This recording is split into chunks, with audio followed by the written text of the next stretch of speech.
Well, Brenton, Department of Homeland Security, if you have leaked anything and told anybody that you know where a group of people are that might be subject to being deported, if you've leaked that information, not only are you going to lose your job, but you could be criminally prosecuted. And this DHS will do that. So I don't know what gets in the head of these people to believe that they're operating on some different kind of level.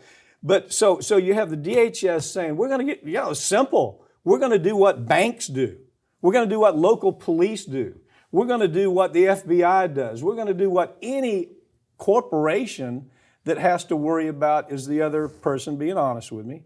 We're going to do polygraphs, right?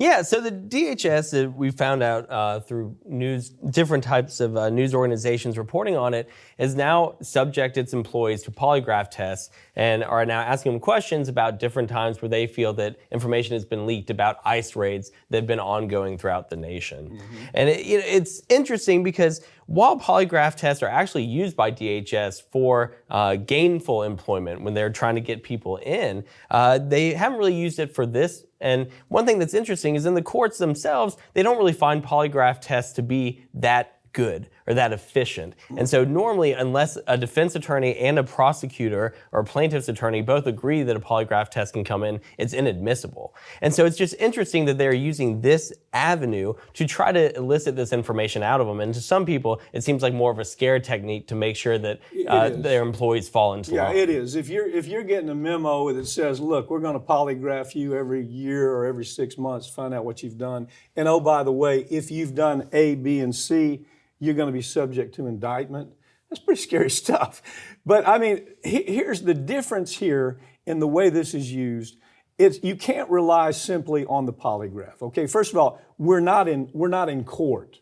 We're not worried about a standard that is going to say, well, you haven't proven anything with that polygraph test.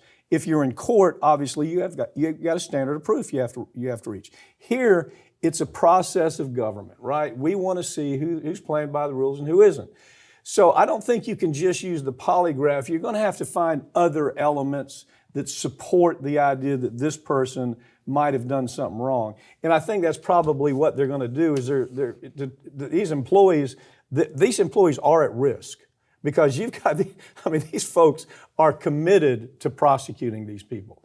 So if you've got a paper trail or maybe even somebody that doesn't like you working right down the hallway, and they're saying, yeah, I've heard Joe, Mary do this, this, and this. If you've got all those elements that come together and then you don't pass the polygraph test, I think you got a problem. Sure, you absolutely do. I think where opponents of the Trump administration are extremely concerned, right, is the fact that we've seen already so many independent counsel who've been fired. Mm-hmm. And those would be the individuals, the offices where employees would go to if they thought that they were unfairly being sought or treated because they were being targeted. Mm-hmm. Those are also the organizations that normally the executive branch would say, hey, look into these individuals and do a thorough research. Now, the ability of people to think, okay, this administration is truly trying to weigh and balance their employees versus their own interests and look at everything fairly, you start to question everything when there's no independent counselors that are able to look at it anymore.